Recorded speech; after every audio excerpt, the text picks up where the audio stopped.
वक्रतुण्ड महाकाय सूर्यकोटि समप्रभ निर्विघ्नं कुरु मे देव सर्वकार्येषु सर्वदा। जब रात होती है तो हम एक दिया जला लेते हैं और उस रोशनी में खुद को महफूज समझते हैं, मगर उस रोशनी के परे जो अंधेरा है वो अपने अंदर बहुत सारी कहानियां समेटे हुए है और इन्हीं कहानियों को आप तक लेकर आता है। रात के अंधेरे में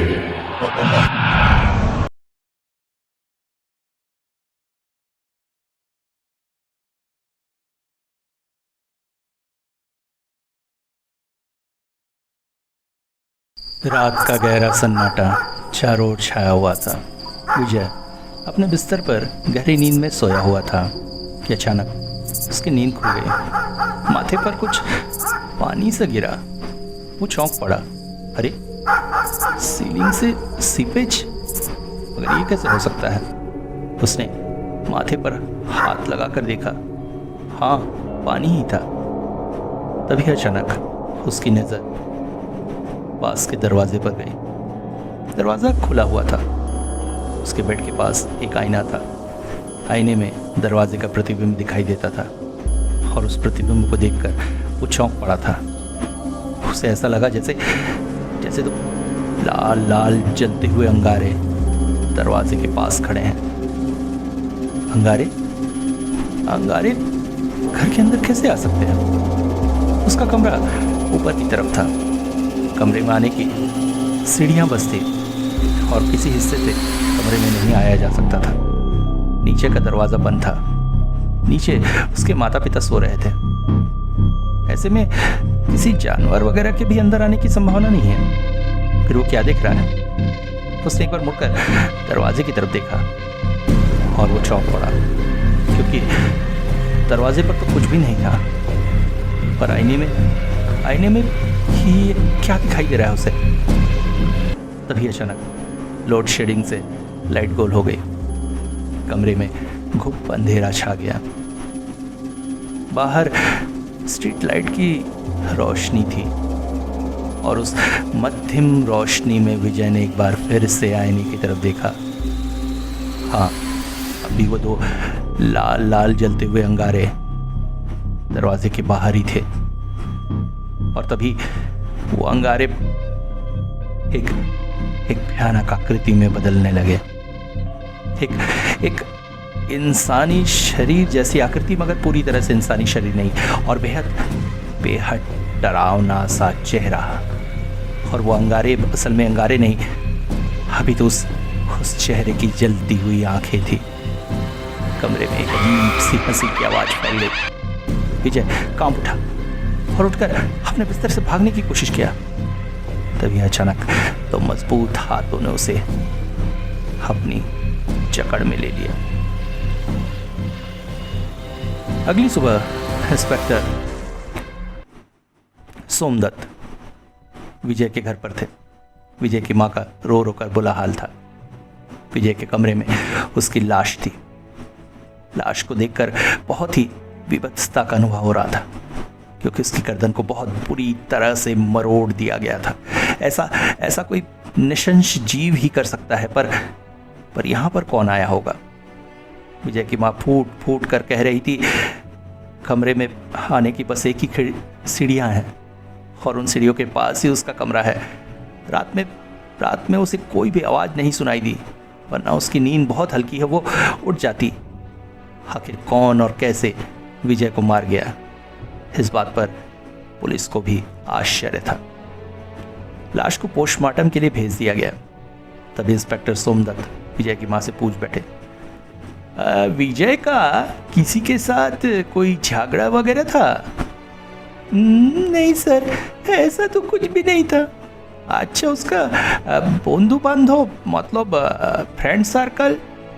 जी, उसके 3 दोस्त हैं। तीनों दोस्तों के नाम पते लेकर इंस्पेक्टर सोमदत्त अपने पुलिस स्टेशन आ गए। उन्होंने उन तीनों दोस्तों को बुलावा भेजा। थोड़ी देरी पे करीब 19-20 साल की एक लड़की और 2 लड़का स्टेशन में प्रविष्ट हो रहे थे। पुलिस स्टेशन शायद पहली बार आ रहे थे। उनके चेहरे पर डर के भाव स्पष्ट थे। इंस्पेक्टर सोमदत्त उन्हें देखकर बोले, आप लोग को डरने का ज़रूरत नहीं है। असल में आप लोग विजय का दोस्त है ना। आज सवेरे जो कुछ भी हुआ वो सब तो आपको पता होगा। जी सर, हम बहुत सदमे में हैं। अच्छा, आप लोग बैठिए। असल में मैं आप लोगों से कुछ बात करना चाहते हैं विजय के बारे में, और ये जो कुछ भी हुआ है, क्योंकि हमको ये कहीं से भी नेचुरल डेथ नहीं दिख रहा है, और जिस तरह से ये सब कुछ हुआ है हमको ये जानना ज़रूरी है, आखिर वो क्या कौड़ी है जो मिसिंग है।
चेहरे पर लगे साबुन को जल्दी से धोकर उसने गौर से आईने की तरफ देखा और अगले ही पल आईना चटक कर टूट गया। उसके कुछ टुकड़े छिटक कर अपूर्वा के चेहरे पर भी लगे। वो चीखती हुई कमरे से बाहर निकल आई। उसकी माँ आवाज़ सुनकर तुरंत ही उसके कमरे में आई। अपूर्वा ने सब कुछ माँ को बताया। माँ ने तुरंत ही उसके चेहरे पर लगे खून को पोंछते हुए दवाई लगा दी और उसे कहा, तू एक काम कर, अब इंस्पेक्टर साहब को कॉल कर। दिनेश कमरे में गहरी नींद सो रहा था। अचानक उसे लगा जैसे कोई उसके दरवाजे पर दस्तक कर रहा है। हाँ, माँ लौट आई क्या? मगर माँ उसे क्यों जगाएगी इतनी रात को? आंखें खुलते ही साथ वो चौंक पड़ा। उसके कमरे का दरवाज़ा तो खुला है, फिर कोई इसमें दस्तक कैसे दे सकता है? तभी उसे ध्यान में आया दस्तक उसके दरवाजे पर नहीं बल्कि बाईं तरफ वाली खिड़की के बंद कपाट पे दिया जा रहा था। अगले ही पल उसका शरीर सिहरन से भर उठा। फर्स्ट फ्लोर के कमरे की खिड़की पर बाहर की तरफ से कोई दस्तक कैसे दे सकता है? मगर ये दस्तक बहुत तेज होती जा रही थी। वो समझ नहीं पा रहा था क्या करे और ऐसा कैसे हो सकता है। तभी अचानक खिड़की खुल गई। वो चौंक पड़ा। उसे अच्छी तरह याद है वो खिड़की की चिटकनी लगाकर सोया था। फिर ये खिड़की अपने आप कैसे खुल सकती है? वो घबरा उठा और तभी उसने देखा खिड़की के बाहर एक बहुत ही भयानक सा चेहरा था। वो लगभग चीख पड़ा, माँ! तभी उसकी माँ कमरे में आई। क्या हुआ बेटा? क्या हुआ? क्यों इस तरह से चीख रहा है? माँ तुम कब आई? मैं तो रात में ही आ गई थी। तू सो रहा था इसलिए तुझे नहीं जगाया। ताला तो बाहर से ही था, मैं खोलकर अंदर आ गई। माँ। उसने सब कुछ अपनी माँ को बता दिया और अपनी माँ से लिपट गया। माँ ने उसे सांत्वना देते हुए कहा, अरे तूने कोई सपना देखा होगा, ऐसा कैसे हो सकता है? देख तो खिड़की बंद है। दिनेश ने जैसे ही खिड़की की तरफ देखा वो चौंक पड़ा। सचमुच खिड़की तो बंद थी। मतलब वो सपना देख रहा था। ओह, माँ ने कहा, तू चिंता मत कर, मैं अभी पानी लेके आती हूँ। कहकर माँ नीचे रसोई की तरफ चली गई। तभी अचानक दिनेश की नज़र उसके मोबाइल की तरफ गई जिसमें एक व्हाट्सएप मैसेज था। ये उसकी माँ का वॉइस मैसेज था। तुरंत ही उसने उसे चालू किया। बेटा, आज तेरे नाना जी की तबीयत ठीक नहीं है। मैं रात को हॉस्पिटल में ही रुक रही हूँ, तो आराम से सो जाना। पढ़ते ही साथ दिनेश के शरीर में सिहरन सी दौड़ गई। अगर माँ हॉस्पिटल में है तो ये कौन हो सकता है? उसने तुरंत दौड़कर अपने कमरे का दरवाज़ा अंदर से बंद कर लिया। मगर ये क्या, एक बार फिर से उसी खिड़की में दस्तक होने लगी। दिनेश का पूरा शरीर पसीने से तरबतर हो गया था। अचानक ही खिड़की फिर से खुल गई। मतलब पिछली बार जो उसने देखा था वो कोई भ्रम या झूठ नहीं था। और तभी खिड़की के बाहर से दूर से उसकी माँ की आवाज़ आ रही थी, दिनेश पानी ले बेटा। और धीरे धीरे वो आवाज़ करीब आने लगी। दिनेश पानी ले बेटा। दिनेश पानी ले बेटा। दिनेश पानी ले बेटा। दिनेश थर-थर कांप रहा था सुन के। अगले ही पल उसकी माँ की आवाज़ बदलने लगी और एक भयानक सी आवाज़ में बदल गई। दिनेश पानी ले बेटा। दिनेश ने किसी तरह से हिम्मत करके दौड़कर खिड़की अंदर से बंद की और तुरंत ही इंस्पेक्टर साहब को फ़ोन लगाया। इंस्पेक्टर सोमदत्त अपने चेंबर में ही बैठे थे। वो बार बार बातें सोच रहे थे, आखिर विजय के साथ हुआ क्या है। एक बात उन्हें समझ में नहीं आई। विजय की सीलिंग में पानी टपकने के निशान थे, मतलब सीपेज। पर विजय का घर जिस तरह से था, किसी भी कमरे में इस तरह की सीपेज नहीं थी। तो आखिर उस खास जगह पर वो सीपेज कैसे? तभी फ़ोन की घंटी घनघना उठी। हेलो, हाँ इंस्पेक्टर बोलता है। सर मैं अपूर्वा बोल रही हूँ। और अगले ही पल अपूर्वा ने अपनी सारी घटना उनके साथ शेयर कर दी। अच्छा ठीक है, आप थोड़ा संभाल कर रहिए, कल सुबह मैं आपके घर विजिट करूँगा। फ़ोन काटते ही फ़ोन फिर से घनघना उठा। हेलो सर मैं दिनेश बोल रहा हूँ। और अगले ही पल दिनेश ने भी सारी घटना इंस्पेक्टर से कह दी। अच्छा, आप एक काम कीजिए, अपना घर में ही रहिए, मैं अभी आप पहुंचता हूं। अगले ही पल इंस्पेक्टर अपने चेंबर से निकले और एक कांस्टेबल को साथ में लेकर अपनी जीप लेकर दिनेश के घर की ओर चल पड़े। कुछ ही देर में वो दिनेश के घर के पास थे। दिनेश ने उन्हें जब बातें बताई तो उन्होंने कांस्टेबल की हेल्प से ताला तोड़ा और वो दिनेश के कमरे में आए। आप एक काम करो, आज का रात मुझे लगता है आपको अकेले नहीं रहना चाहिए। आप मेरे साथ मेरा घर चलो और वहाँ से फिर सोचेंगे क्या करना है। कमरे से निकलते हुए इंस्पेक्टर की नज़र घर की छत पर गई। यहाँ पर भी ठीक वैसी ही सीपेज के निशान थे जैसे विजय के कमरे में थे। उन्हें कुछ समझ में नहीं आ रहा था। गाड़ी में बैठकर दोनों चले जा रहे थे। दिन भर की थकान मिटाने के लिए इंस्पेक्टर ने गाड़ी के रेडियो पर एक प्रोग्राम लगा दिया। यहाँ पर शास्त्रीय संगीत का प्रोग्राम चल रहा था। थाने में कांस्टेबल को छोड़कर इंस्पेक्टर दिनेश को अपने साथ लेकर घर की तरफ निकल पड़े। जीप की पिछली सीट पर दिनेश बैठा था और ड्राइविंग इंस्पेक्टर कर रहे थे। अचानक इंस्पेक्टर ने हनुमान चालीसा रेडियो पर बजा दिया। हनुमान चालीसा बजते ही अचानक ही दिनेश अपनी सीट से उछल सा पड़ा और चालीसा बंद करते हुए बोला, सर आप कह रहे थे ना एक कड़ी मिसिंग है? हाँ, वो सच में मिसिंग है सर। हमने आपसे एक बात छुपाई है। क्या सब बात है? सर, कुछ दिन पहले हम लोगों ने एक डीमन रिचुअल किया था।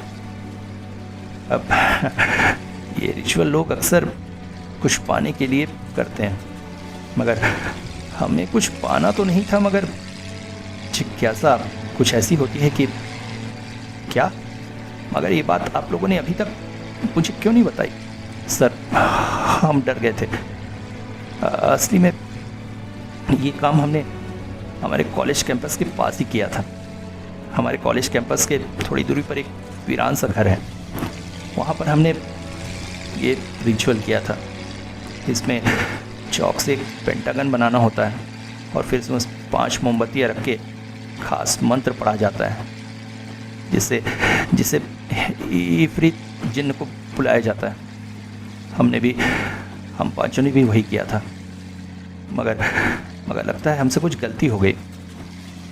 उसे बुलाकर बस में करना जरूरी होता है, फिर उससे हम जो भी चाहे काम करवा सकते हैं। हम अभी ये प्रोसेस कर ही रहे थे कि अचानक मोमबत्तियाँ अपने आप जलनी बुझनी शुरू हो गई।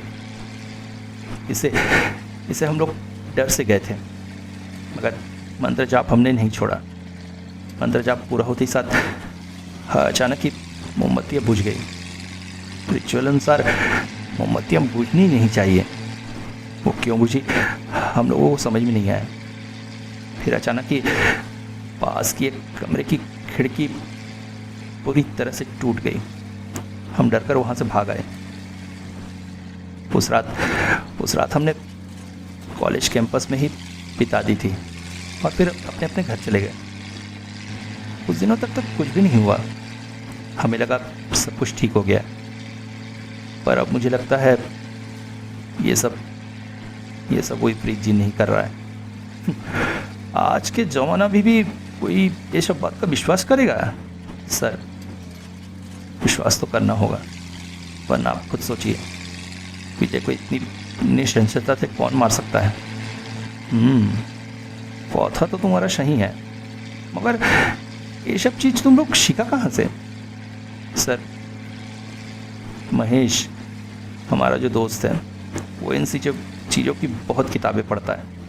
उसी ने हमें इस रिचुअल के बारे में बताया था, मगर अब लगता है उसने ये सब साजिश के तहत किया था। साजिश के तहत? कैसा साजिश? हम लोगों को इस जाल में फंसाना। सर, उस जिन्न को बुलाना और फिर उसे उसकी दुनिया में वापस भेजना, ये सिर्फ महेश को ही आता है। मुझे लगता है वो हम लोगों को इसे मरवाने के बाद उसे वापस उसकी दुनिया में भेजेगा, मगर वो ऐसा करेगा क्यों? सर, अपूर्वा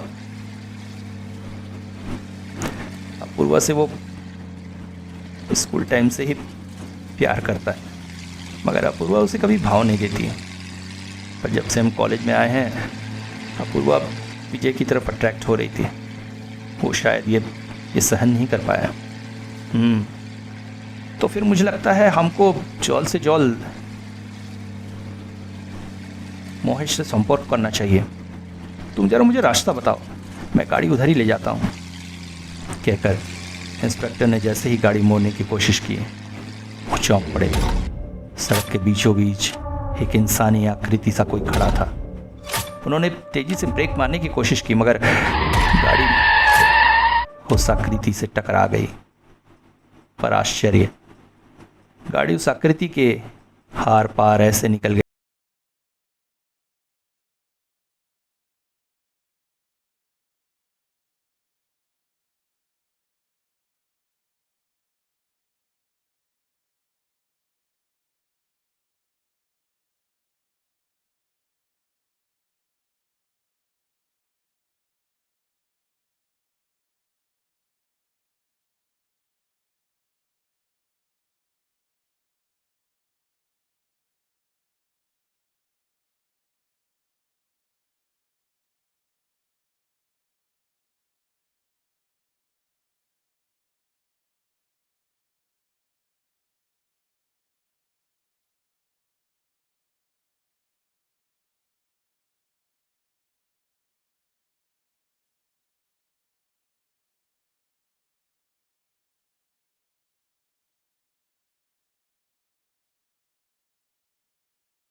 और थोड़ी ही सी कोशिश से दरवाज़ा टूट गया।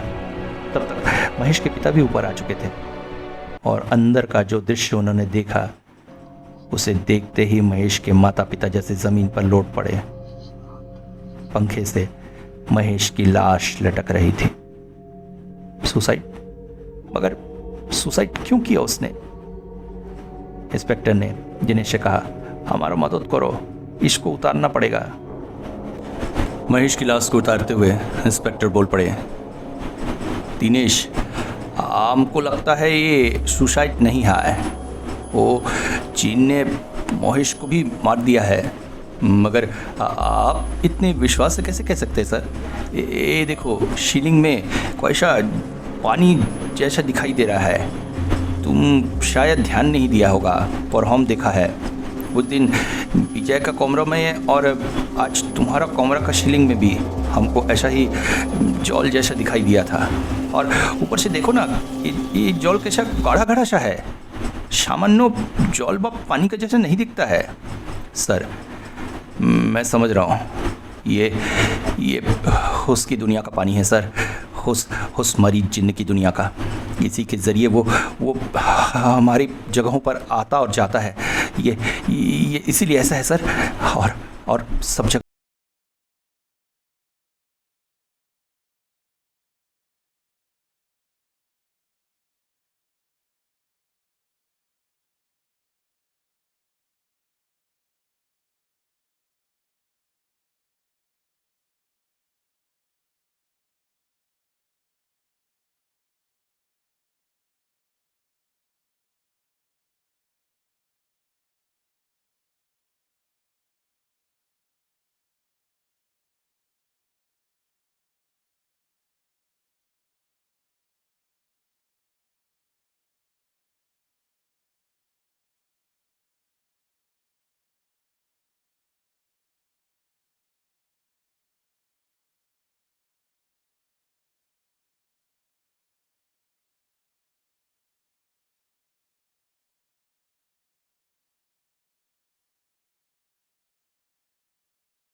शाम होते होते अपूर्वा भी इंस्पेक्टर के घर पहुंच गई थी। तीनों खाना खाकर रात होने का इंतज़ार कर रहे थे। धीरे धीरे घड़ी के कांटे आगे बढ़ रहे थे। आज ऐसा लग रहा था जैसे समय बहुत धीरे धीरे बढ़ रहा है। अंततः घड़ी ने 2 बजे का घंटा बजाया और उन्होंने काम शुरू कर दिया। सबसे पहले ज़मीन पर बनाया गया एक गोला और उसके अंदर एक स्टार। ये पेंटागन का साइन था। इसकी 5 कोनों पर 5 बड़ी बड़ी मोमबत्तियाँ जलाई गई। फिर 3 बजते बजते दिनेश ने कहा, सर मैं मेन स्विच ऑफ कर देता हूँ। इंस्पेक्टर ने सहमति दी। मेन स्विच ऑफ करके वो तीनों अपनी अपनी जगह बैठ गए और फिर इंस्पेक्टर उन अजीबोगरीब मंत्रों को बोलने लगे। धीरे धीरे कमरे का वातावरण बदलता चला गया। कमरे का तापमान कम और कम होता जा रहा था। कमरे में एक अजीब सी हवा बहने लगी जो मोमबत्तियों को जैसे बुझाने के लिए आतुर हो रही थी। दिनेश बोल पड़ा, सर वो आ गया है सर अब जल्दी से उसे उसकी दुनिया में भेजने का मंत्र बोलना शुरू करिए सर। इंस्पेक्टर ने मंत्र बोलना शुरू किया और अगले ही पल जैसे पूरा कमरा थर्रा सा उठा। अजीब सी तेज हवाएं चलने लगी। मोमबत्तियां बिल्कुल बुझती सी जा रही थी। उन्हें समझ में ही नहीं आ रहा था क्या करें, पर इंस्पेक्टर पूरे ध्यान से उस मंत्र को बोलते चले जा रहे थे। कुछ समय बाद मंत्र पूरे हुए और कमरा शांत हो गया, पर तभी सारी मोमबत्तियां बुझ गई। खूब अंधेरा छा गया। इंस्पेक्टर बोले, दिनेश, अपूर्वा, कहाँ है आप लोग? कमरा में इतना शांति क्यों है? मगर कोई जवाब नहीं आया। इंस्पेक्टर ने तुरंत ही अपनी जेब से लाइटर निकाला और लाइटर की रोशनी में उन्होंने जो देखा उसे देखते उनके पूरा शरीर थर्रा उठा। उन्होंने देखा अपूर्वा उनके पास ही बेहोश पड़ी थी और दिनेश आसपास कहीं भी नहीं था। लाइटर की मध्यम रोशनी को इधर उधर घुमाकर जब उन्होंने देखा तो पाया दिनेश कमरे की छत पर एक अजीबोगरीब मकड़ी की भांति लटका हुआ था। उसके चेहरे के भाव बदल गए थे और मुंह से लार गिर रही थी।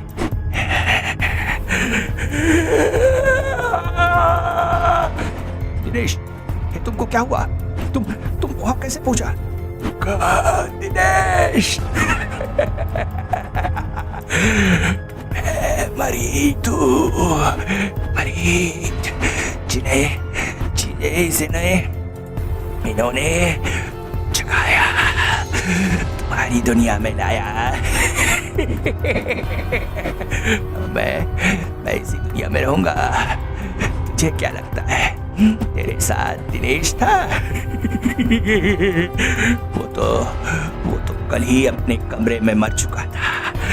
मैं तेरे साथ बना हुआ था और जो मंत्र तूने पढ़ा वो मुझे मेरी दुनिया में भेजने का नहीं, बल्कि एक मंत्र था मुझे हमेशा के लिए इस दुनिया में बसाने का। और दूसरे मंत्र से तूने अपनी और उस लड़की की जान मेरे हवाले की है। और मैं तुम लोगों को मारूंगा और फिर सारी ताकत का बनकर तुम्हारी दुनिया पर राज करूंगा। इंस्पेक्टर असहाय से बैठे रहे। उनके लिए करने को कुछ भी नहीं बचा था। आखिर वो मंत्र क्या है वो ये भी तो नहीं जानते थे जिससे शैतान को उसकी दुनिया में भेजा जा सके। उन्होंने तो दिनेश पर विश्वास करके उस किताब को खोलकर भी नहीं देखा। दिनेश की वो अजीबोगरीब आकृति धीरे धीरे दीवार से होते हुए जमीन में उतर आई। उसके हाथों के तेज नाखून इंस्पेक्टर की छाती की तरफ पड़ रहे थे। मौत साक्षात इंस्पेक्टर के सामने खड़ी थी। तभी अचानक उस अजीबोगरीब मंत्रों की आवाज से चिल्ला उठा था दिनेश का शरीर। ये मंत्र अपूर्वा बोल रही थी। अपूर्वा ने किताब से वो मंत्र ढूंढ लिया था जिससे उस पूरी आत्मा को उसकी जगह भेजा जा सके। वो फिर फड़फड़ाते हुए उसी तरह से छत में चढ़ी गई और वहां से चीखने चिल्लाने लगी। तभी अचानक इंस्पेक्टर ने तुरंत ही अपना मोबाइल निकाला और वहाँ से हनुमान चालीसा की PDF निकालकर उसे पढ़ने लगे। उन्हें एक बात ध्यान में आई, कार में दिनेश ने हनुमान चालीसा बंद कर दिया था। ओह, जैसे हनुमान चालीसा पढ़ा जाने लगा, दिनेश और तड़पने लगा, पूरी तरह से छटपटाता चला गया। और जैसे ही अपूर्वा ने मंत्र समाप्त किया, दिनेश का शरीर जमीन पर आकर गिर पड़ा। अपूर्वा तेजी से उसके पास गई और उसकी नब्ज टटोल कर बोली, sir, he is dead, sir, he is dead।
गया होता कि